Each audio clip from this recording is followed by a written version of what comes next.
Hello and welcome to the Newsroom with Sana. Today we're going to be taking a look at some important stories. The first is going to be the discussion that has happened with regards to the end to Russia-Ukraine conflict and especially the 28-point plan put forward by the Trump administration. Talks for which continue, of course, with reference to how exactly that's going to be planned out, with a lot of remarks coming in after what was held in Geneva as the first few rounds of negotiations as per the draft plan, with Marco Rubio saying that there was tremendous progress and a potential for a foundational document to be used ahead, with EU leaders also appreciating the progress, but also talking about some key aspects that need to be revised and also now moving forward with their own revised draft too. So we're going to be taking a look at what that means and essentially whether or not the various parties involved are going to be agreeing to these sticking points. The next, we're going to focus on what has happened in Pakistan. Of course, the rise in terror activities is something that Pakistan is continuously facing with, and we have seen the attack in Peshawar is also speaking about the same trouble that Pakistan has faced for quite some time now, and of course the links to the TTP and the terrorist organizations that exist primarily in Afghanistan as safe havens, for which Pakistan has been demanding clear reassurances from the Afghan Taliban regime that it has still not received.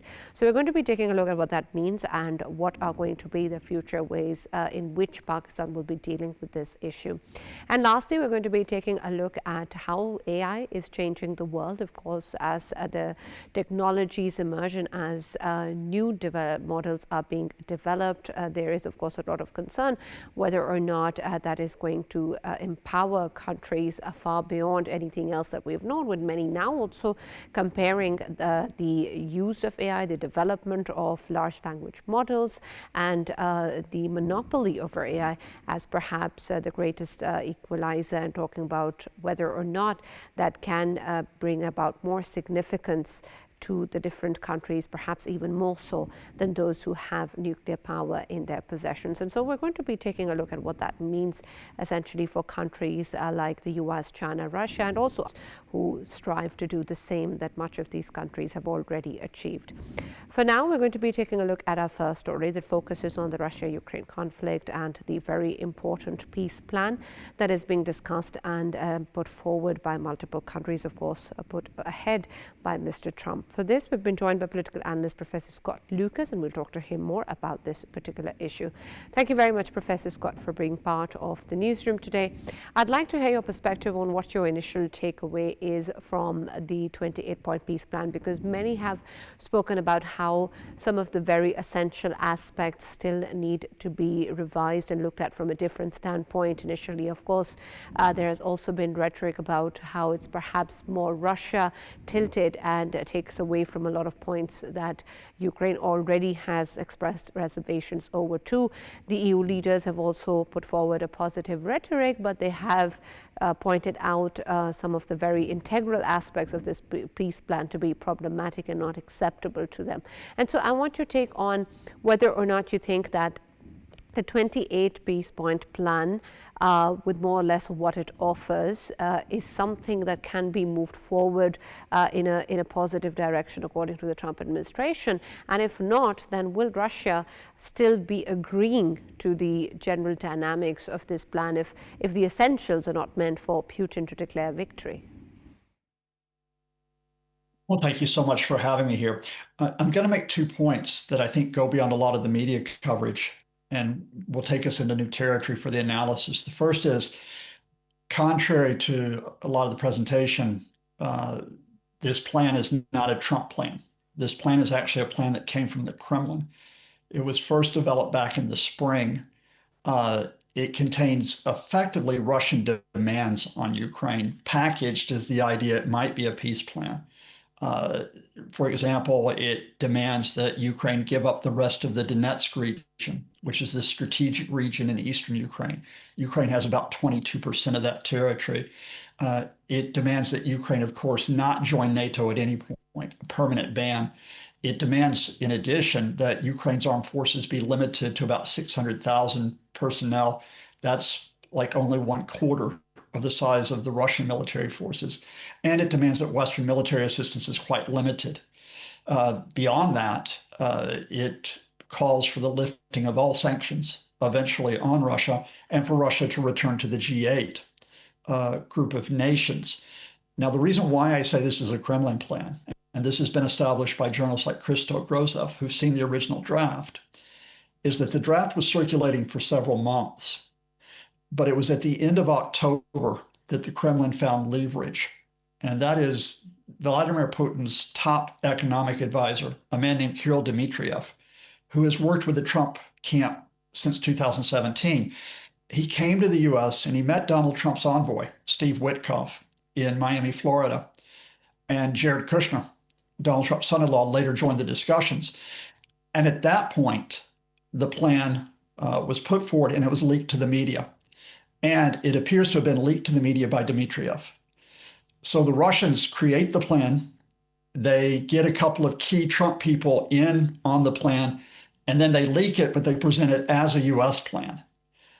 And that's where we were going into Geneva last weekend. But this brings me up to the second point. This plan has actually been superseded, taken over arguably by a counter proposal from Europe and Ukraine. And again, if you give me a minute to explain how that came about. There is a sharp division within the Trump administration on how to proceed. Steve Witkoff, Jared Kushner, and I suspect the Vice President J.D. Vance favor the Kremlin proposal. Marco Rubio, the Secretary of State, does not. He briefed US lawmakers that this was a Russian plan. And they told an international conference in Canada that this was the case. Now, Rubio later publicly denied this, but he had actually gotten this information out. And by doing that, he opened up the space in Geneva on Sunday for the European powers, especially the UK, Germany, and France, working with Ukraine to come up with a counter proposal. And it is a counter proposal. One, it calls for a ceasefire first, and then you negotiate on the points. The Kremlin plan says you agree all the demands, and then we ceasefire. Secondly, the Europe plan calls for the ceasefire on the basis of the existing front lines. So Russia does not get additional territory, especially the rest of the Donetsk region. Third, Ukraine will not be joining NATO because there's no consensus, but there's not a ban on Ukraine joining NATO in the future. Fourth, there are more defined security guarantees for Ukraine to try to prevent a future Russian invasion. And fifth, while Russia can still have the sanctions lifted and join the G8, they have to pass certain tests to do so. In other words, you have to have assurances that Russia will not again resort to a military invasion for them to come back into that international economic community. Right. And Professor Scott, a lot of these aspects, and as you were describing comprehensively how this is integral and stems from Russia itself. So a lot of these plans, these changes that the EU leaders have proposed also, and which Ukraine also supports, don't seem to be something that Russia will eventually accept, because a lot of what is required for the leadership in Russia to move forward with any such plan to end the war requires additional territory to begin with, for them to at least be able to say that they have secured victory. And so if that's not happening, does that bring us back to ground zero as per this plan? Because what the US, of course, is saying, and now Marco Rubio is also saying, is that there's tremendous progress on this document. But is there, if the integral aspects of the plan are being rejected? When Marco Rubio said there's been tremendous progress, he was referring to that European counterproposal. Now, of course, there are going to be others in the Trump administration who may disagree with him. So that's going to be an arena to watch. But in the meantime, I'll just give you a fundamental, because it's quite obvious, and that is, will Russia accept a ceasefire? You see, you can debate all these points. You can discuss all the points like the territorial resolution.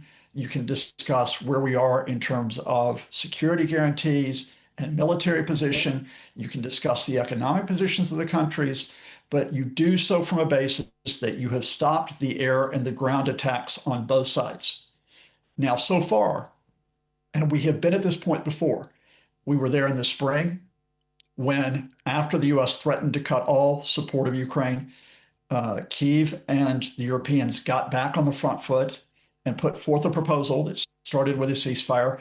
We were there this summer when after the failed summit between Vladimir Putin and Donald Trump in Alaska, Zelensky and the European leaders visited Washington. So we're back at this point for the third time.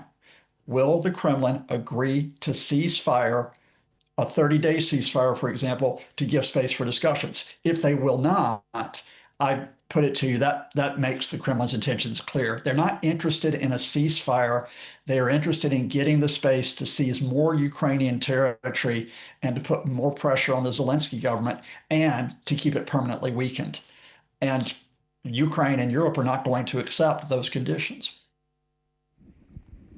Absolutely. And so where does that leave the United States? Because there is a lot of rhetoric, at least, that is coming out from the United States and particularly the Trump administration saying that they want this to move forward. And of course, this sentiment is at least being echoed, even though the European plan differs so much in terms of the integral points. They are also echoing that there's a positive development, at least there's a way forward, at least there's going to be some direction. And so if these key aspects, as you're saying, are not going to be agreed upon, then what will be the way forward for the United States in this scenario, and what other options do they have to move forward with something that the Kremlin can agree on? Because these are very primary aspects and they don't seem to be moving in that direction. Well, at one level, which is the highest level, you have a position of conflict and uncertainty because you have different camps in the Trump administration. As I mentioned, you have the Witkoff, Kushner, Vance camp, who really are working with the Kremlin at this point. And then you have the Marco Rubio's faction, which is trying to avoid making all these concessions to reward Russia's aggression. And at the very top, you have Donald Trump, who spins like a weather vane. I mean, yesterday, Donald Trump was criticizing Ukraine, saying it doesn't look like they're interested at all in a resolution. They're terrible. And today he's saying, it's great what we've done in Geneva. It looks like we might have a breakthrough. And so now he's actually praising, in effect, Ukraine and Europe. But at a more meaningful level, the working level, because the Kremlin will not accept a ceasefire, and because it keeps attacking Ukraine civilians, the US agencies have been able to advance the support of Ukraine in terms of its defense. At the start of this year, the US had cut off all military supplies to Ukraine. The US is now providing military supplies for Ukraine's defense through NATO countries. At the start of this year, the US had stopped intelligence sharing with Ukraine. They have now restored intelligence sharing, including for Ukraine's counterattacks inside Russia. And at the start of this year, the United States was not even considering any idea of a security guarantee for Ukraine at the working level. There is planning amongst militaries and amongst political officials for precisely that type of security guarantee if you can get a ceasefire. Right. And Professor Lucas, it is then important to also see how exactly will the situation in terms of the interaction that Mr. Trump has on different platforms and with different world leaders are going to pan out, because as you're saying, there's a lot of words that we keep on hearing from, but what is essential to a lot of his tenure is for him to be able to champion himself as a flag bearer of peace, to move forward with ending conflicts, ending wars. And the Russia-Ukraine conflict will be a big one in his book if he's able to get that. So I'm sure that's something that he's going to really try for. So in terms of the relationship that he has with both the Ukrainian leadership and the Russian leadership, where else do you think will there be room for the Trump administration, particularly for Donald Trump, to play with these two leaders? Will there be any wriggle room for him to engage with Mr. Putin as to what can be put on the table? Because I understand that Putin has his, of course, own limitations to ending this war. He wants to have some sort of face saving once he gets out of it. But is it not long enough also now for Russia and Putin that they will be able to move forward with something that Trump can offer? I mean, it's on the table for the Kremlin. And I should preface this by saying Vladimir Zelensky looks like will be in Washington by the end of this week, possibly with some European leaders. So once again, the initiative is back with them. But it's on the table for Putin here, which is that Ukraine has accepted and the Europeans have accepted that Russia will continue to occupy 19% of Ukraine. That's Crimea, that's parts of the east and the south for some time to come. They're not going to force a Russian withdrawal in the near future. It's on the table that Ukraine will not be joining NATO for the foreseeable future, even if that's not stated as a permanent ban. It's on the table that Moscow, if it agrees to halt its aggression, halt the invasion, has a path back to getting the lifting of the sanctions. So that's there. That's there for Putin to accept. But the issue here is, and this is what Donald Trump can't shift, what no one can shift at this point, is that Vladimir Putin at this point still wants to take more Ukrainian territory. He still wants to seize Donetsk. He still wants to overrun it. And if he can't overrun it militarily, which has been the case, he wants it to be handed to him. Well, you can't have a ceasefire with a leader who still wants to grab more territory through force or through coercion. And I think the best the Trump administration can do is to just make clear to Putin, this is the best you're going to get, which is the territory you currently hold. And now it's time to stop. If Putin doesn't stop, I think we're looking at a 6 to 12-month window before he faces the pressure of whether he can continue to sustain the invasion because of the growing economic pressure inside Russia. Absolutely. And when we take a look at what has happened so far, with Russia, of course, not agreeing previously as well and agreeing to a ceasefire and asking for the additional territory, do you think that the second option of this elongating more and dealing with those economic pressures that come with it seem to be the option that Putin will go for? Well, I think this is going to be the option he's going to be presented with. And that is, I think what has been interesting is that most of the international community, especially the Europeans, have continued to support Ukraine despite Putin's effort to break up that support. Some of that support is military, some of it's financial, some of it's humanitarian. But of course, we are in a space now where Russia, which has now been carrying out the full-scale invasion for 46 months, has an economy which is stagnating. The wartime economy is starting to stall out. There are shortages in part of Russia, especially of gasoline, of petrol, and there is a problem with an increasingly large government deficit. On top of that, you have Ukraine's counterattacks, which are taking a toll on Russia's installations, supporting the economy and supporting the invasion. That's especially the oil refineries, but it's also chemical plants, petrochemical plants, it's electronic plants, it's ports, it's railway infrastructure. And Ukraine is being supported in that. They're not only carrying out drone attacks now, they are carrying out missile attacks, sometimes using British and French missiles. Putin's going to face that unless he can break the Ukrainians over the course of this winter and going into 2026, those counterattacks will continue, and he has to try to address those economic challenges. But like I said, for him to give up on the invasion of Ukraine is to give up on his legacy. I mean, his legacy, and for those who say, oh, no, the Kremlin is being defensive, he set this out in July 2021. His legacy was to make Ukraine part of Greater Russia. And it's going to take an awful lot of pressure, economic pressure, and an awful lot of let's say, problems facing Putin before he'll give up on that attempt to get that legacy.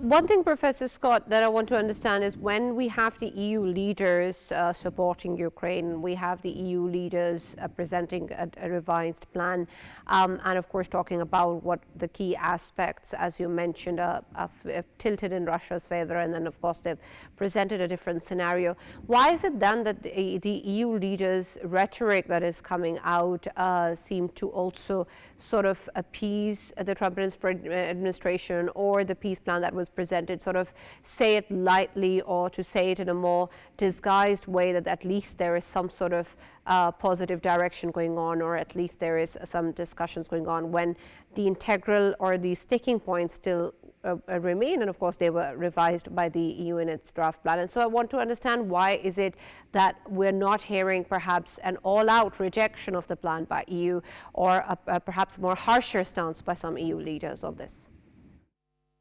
Because you flatter Trump. You flatter Trump. Yeah, I mean, Pakistan knows this. Pakistan has flattered Trump, in particular when it's faced its own challenges with India. The Indians flattered Trump to try to get him on their side. The Chinese flattered Trump in their own way. Everybody tries to flatter Trump. And here your flattery of Trump is we're making progress. It's thanks to you we're making progress. Thank you for sending your Secretary of State, Marco Rubio, out here because you don't want to antagonize Trump. You don't want to push him farther into say the pocket of Vladimir Putin by saying, "Oh, you're just terrible, Donald." You know, the emperor the emperor may have no clothes, but you don't tell the emperor he has no clothes. And again, what we have seen is that gradually, because Trump has gotten frustrated with Putin, he did so in the spring, he did so in the summer, he did so in October. There has been a slow edging of the U.S. position at the working level to give support to Ukraine. You don't want to lose that. So you proceed with your plan. You do it discussing it with between the European powers, Ukraine, the adults in the room, like Marco Rubio, and then you pay lip service to Trump.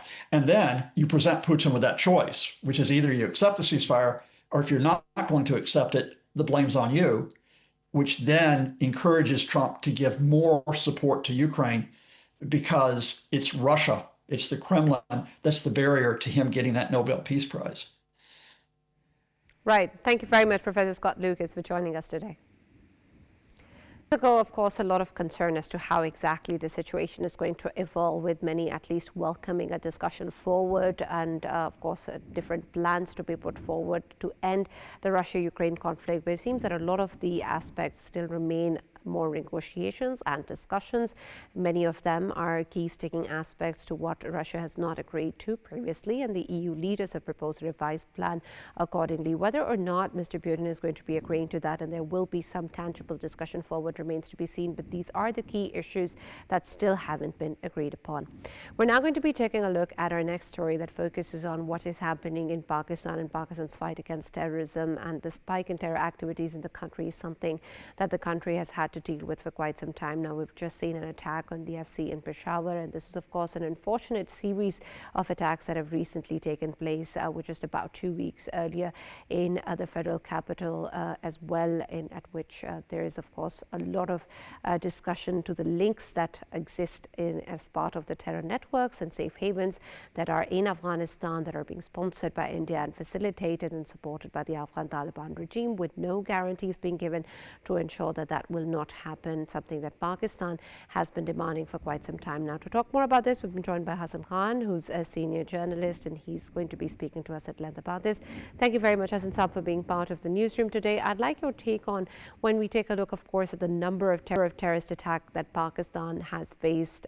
We've seen what has happened in Peshawar just recently, in Islamabad, and of course areas like KP and Balochistan are unfortunately a regular site of these attacks.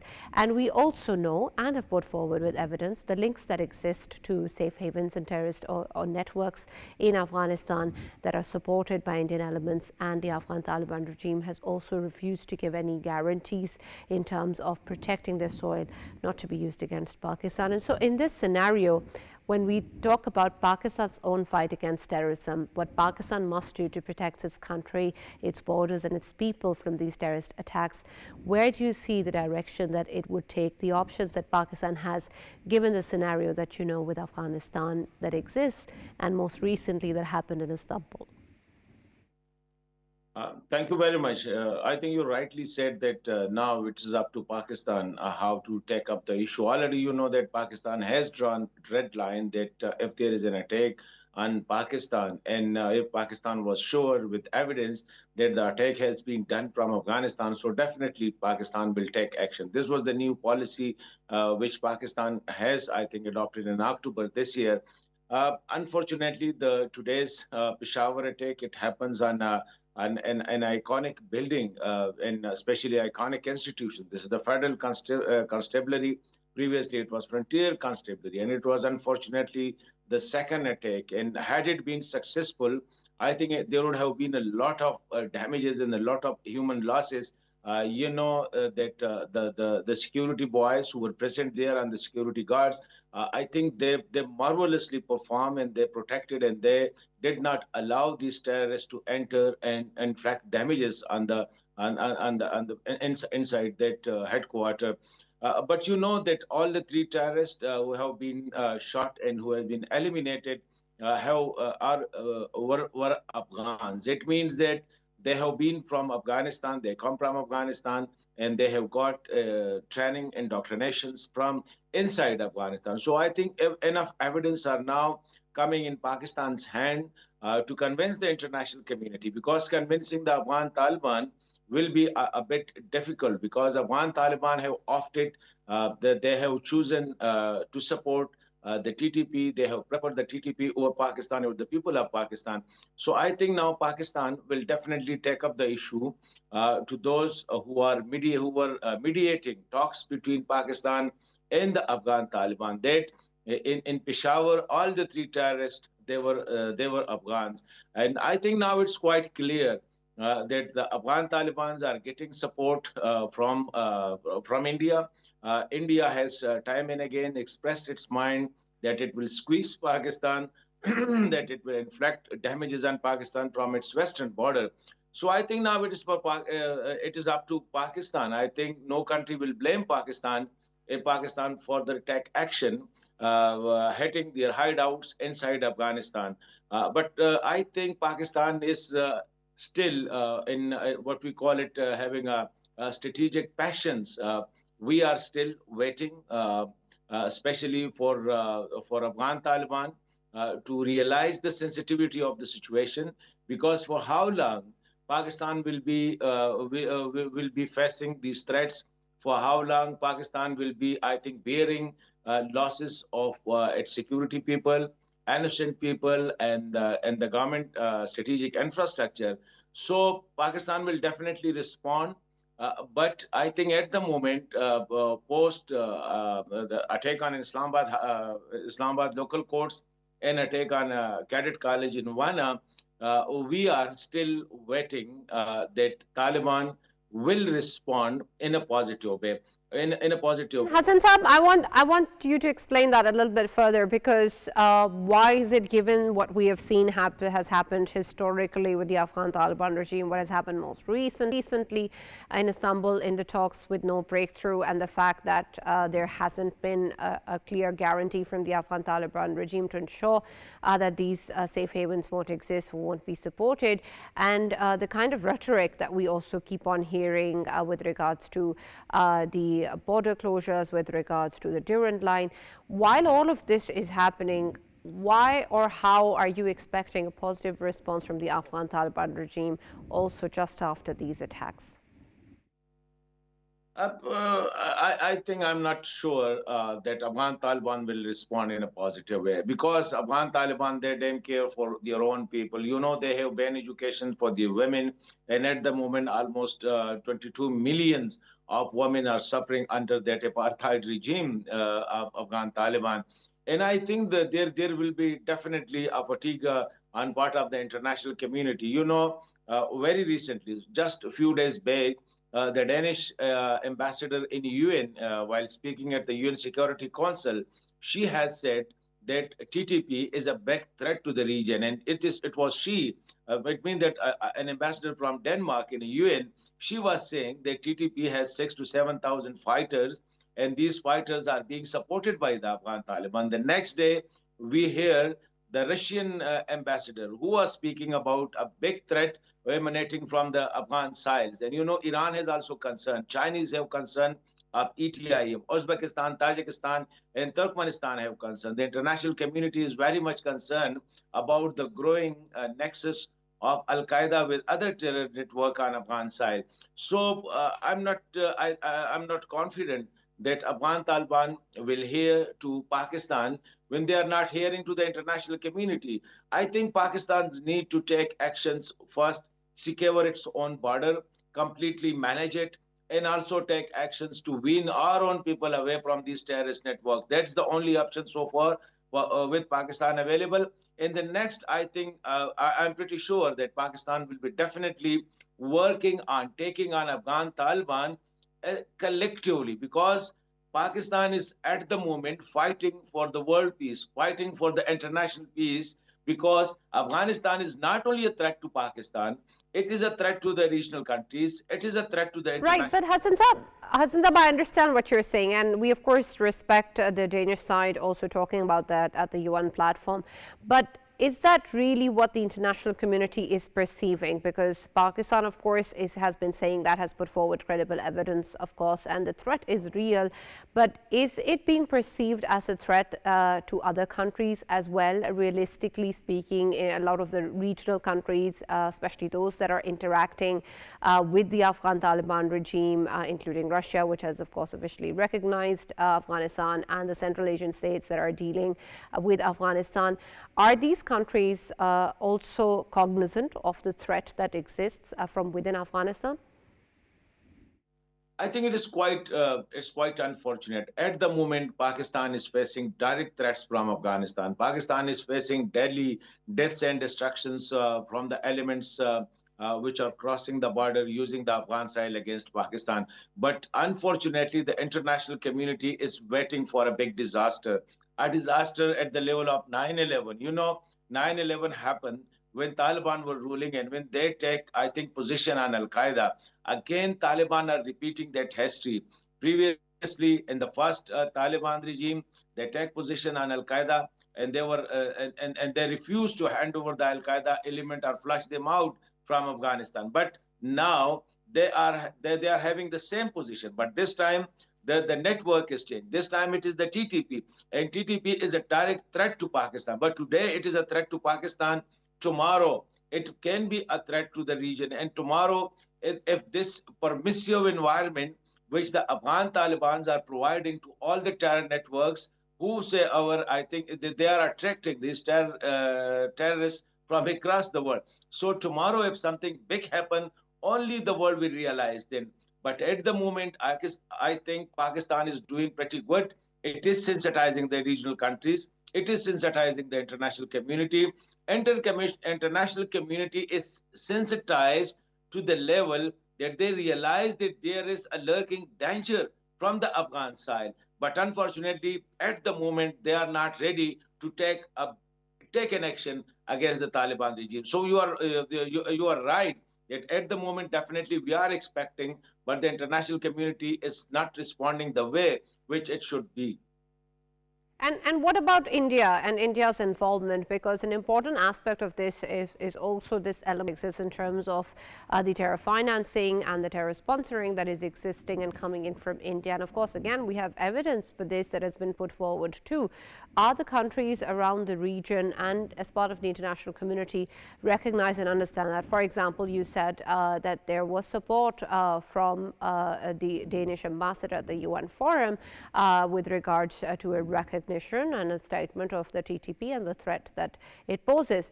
Can we be expecting any such tangible recognition of the threat and support that exists from within India? Look, I think the problem is that India is using this opportunity just to inflict, I think, damages, wounds on Pakistan. India has no love for Afghans, no love for the Afghan side. They are just there on the Afghan side, seeking that Pakistan and Afghan Taliban are not having good relation. So they are exploiting that vacuum. And at the moment, they are just there in Afghanistan to use these terror syndicates against Pakistan. And it is quite unfortunate. And I think the international, but India has its own history, I think, of using the foreign land and using the terror act, whether it was in Canada, whether it was in UN, US, or even in Pakistan or other in this region. And that is the reason that India have been isolated, completely isolated in the region. Look at India. Bangladesh is not in good terms with India, Sri Lanka, Nepal, Pakistan, China, etc. And it is quite unfortunate that today India has, I think, found a friend in Taliban, which yesterday the same India was calling them terrorists. So it is quite unfortunate. And I think it is also the responsibility of the international community to look at how India is pushing, how India is supporting a militia regime in Afghanistan, which is posing a larger threat to the region. But I think India has its own history. India has its own history of using other territories for terrorist activities, whether it is in Pakistan or in other countries. But I think definitely a time will come when the whole world will be sensitized, especially the regional countries understand India's positions, India's, I think, supporting such terror network, whether it was against Pakistan or against Sri Lanka or any other country. But it is, I think, at the moment, India shall not have. But India's interest is in to squeeze Pakistan, to inflict damages on Pakistan on its western side, because India is unable to face Pakistan on the eastern front. So they are definitely there using the Afghan side, using the sentiments of the Afghan people against Pakistan, and they are instrumental in the current anti-Pakistan propaganda, which has been launched by the Afghans, which has been launched by the TTP network, etc. India is supporting that, and I think that there is no doubt in it. Right. Thank you very much, Mr. Hassan Khan, for joining us and being part of the discussion today. There is, of course, a lot of aspects that still remain as to what Pakistan is going to be moving forward with, particularly in terms of the threat that exists from the TTP within Afghanistan. But it is for the international community and the larger region to recognize that it is not just Pakistan's problem. A peaceful and stable Afghanistan is in everyone's favor, and that the talks and the negotiating process is always Pakistan's preference, but it is something that hasn't resulted in a breakthrough most recently, and so it is upon the Afghan Taliban regime now to ensure that this guarantee exists, because this is, of course, Pakistan's a very important standpoint and a single point agenda. We'll take a short break here and be back to talk about what dynamics AI is bringing and how it's changing the world.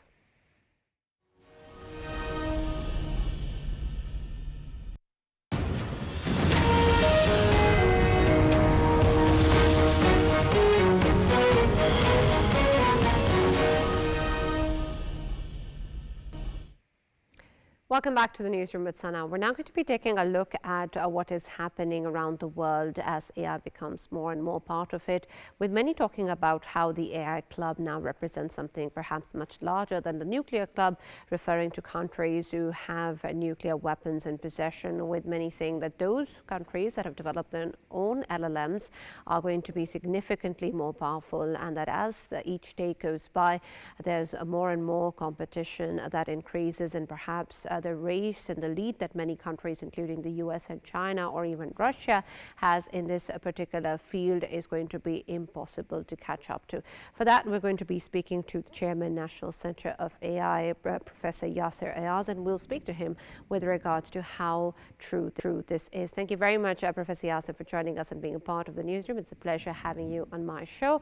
I'd like your perspective on where you think the current scenario is with regards to AI affecting the international community. People are referring and talking about the AI club, and they're talking about how exactly that is going to be compared with those countries that have nukes in possession. Do you think that that's a fair comparison to make?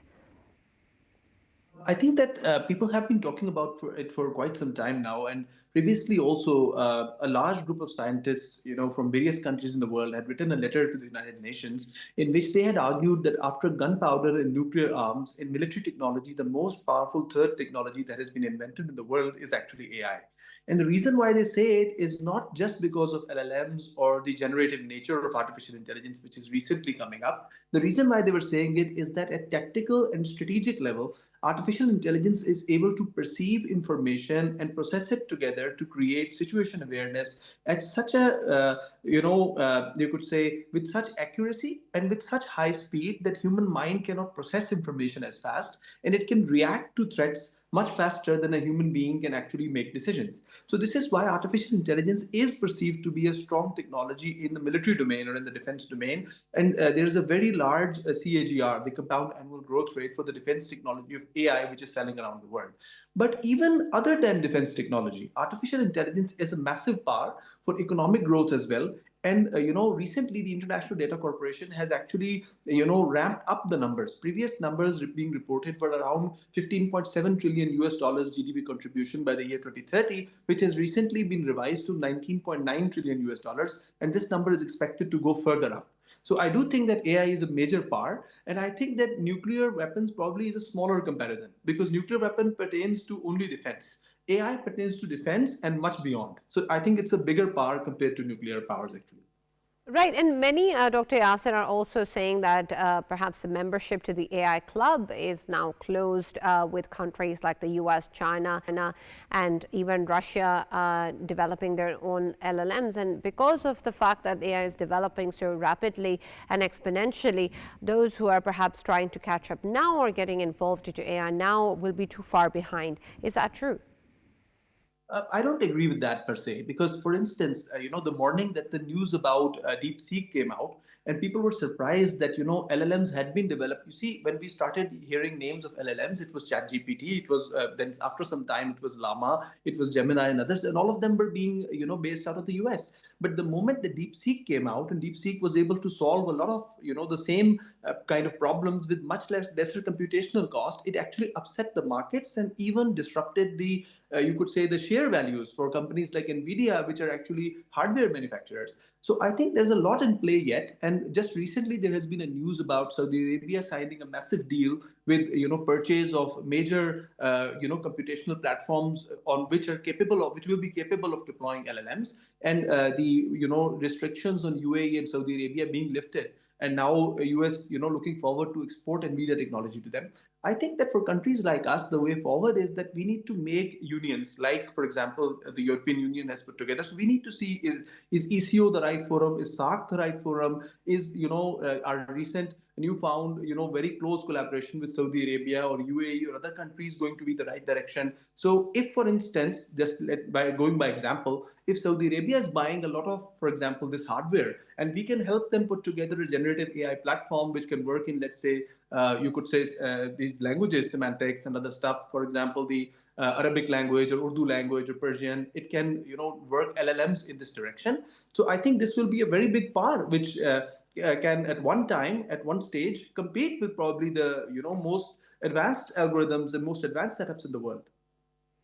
Right. Thank you very much, Dr. Ayaz, for joining us and being part of the newsroom and sharing your views with us. There's, of course, a lot that remains to be seen as to how AI evolves, but there seems to be a lot of competition with regards to what countries like the US, China, and Russia are doing, and there's a long way to go for the rest. That's all we have from the newsroom today. We'll now see you tomorrow.